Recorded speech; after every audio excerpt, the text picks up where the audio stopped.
Hi guys! This month's video is based on some bits from my book about the game Donkey Kong, but we're actually going to start off with another Nintendo game, and I'm going to hand over to my disembodied voice to tell you more about that. So, over to you, me. Thanks, Steve. Nintendo's game RadarScope, a Space Invaders Galaxian hybrid, had done reasonably well in Japan, second only to Pac-Man, in fact. Envious of his US rival successes, the company's president Hiroshi Yamauchi hired his son-in-law Minoru Arakawa to set up an American division. Nintendo placed RadarScope cabinets in test locations and it did well, so Arakawa took the gamble of a big order of 3,000 units.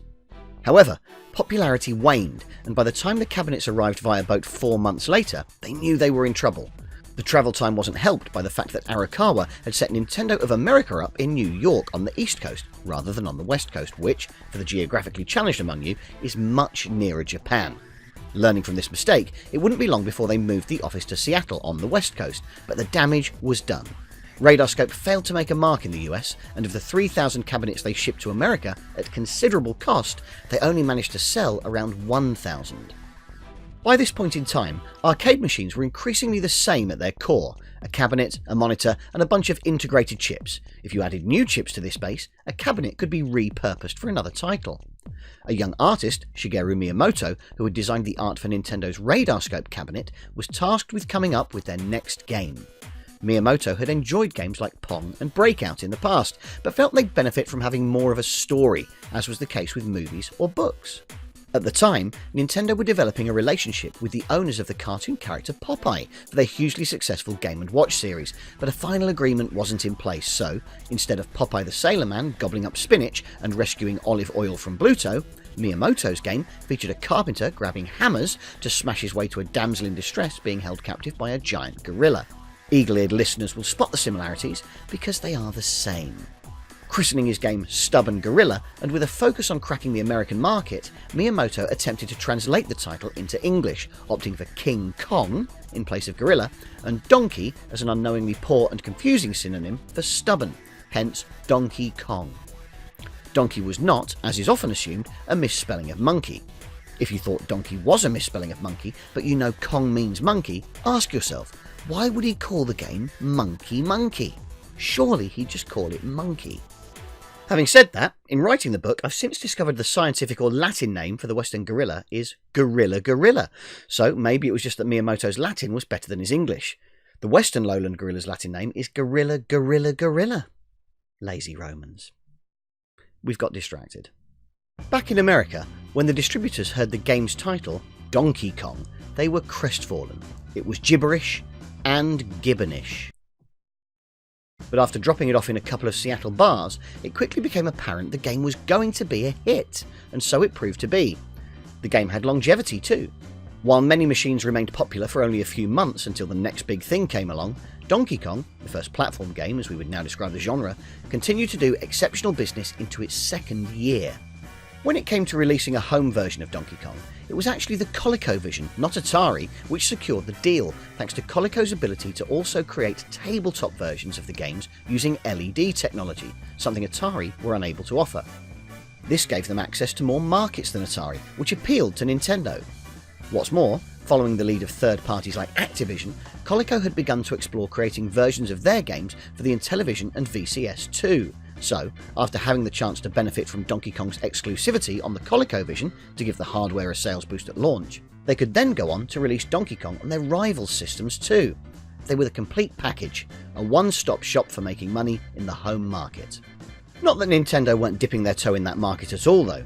Since 1980, they've been releasing simple handheld LCD games themselves under the Game & Watch brand.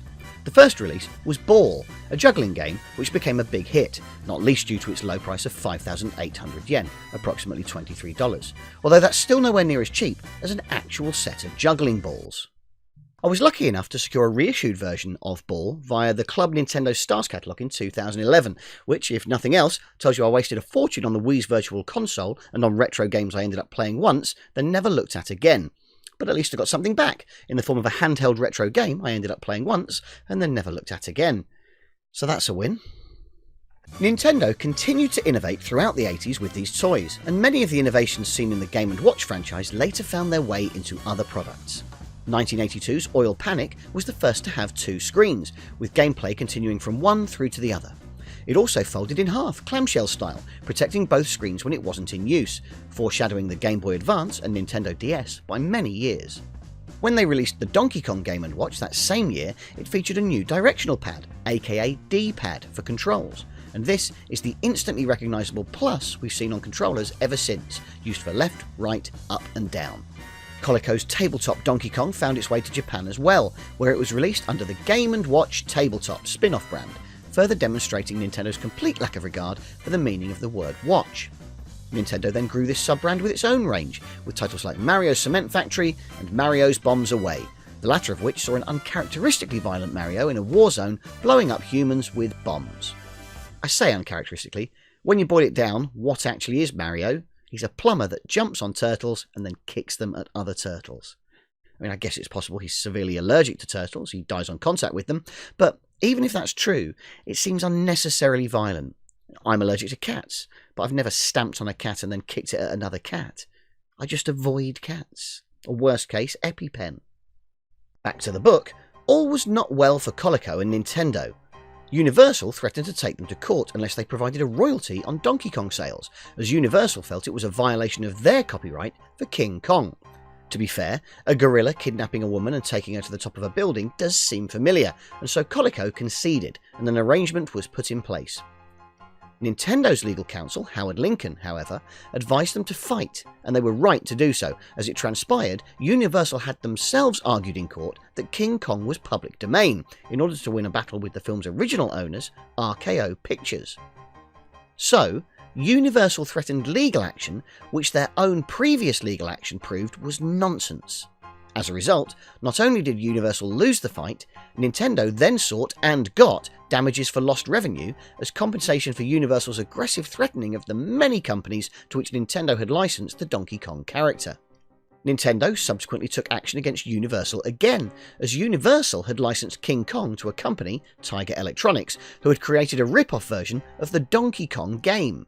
So, Universal didn't get licensing revenues on Donkey Kong, and Nintendo ended up getting Universal's licensing fees from Tiger's King Kong.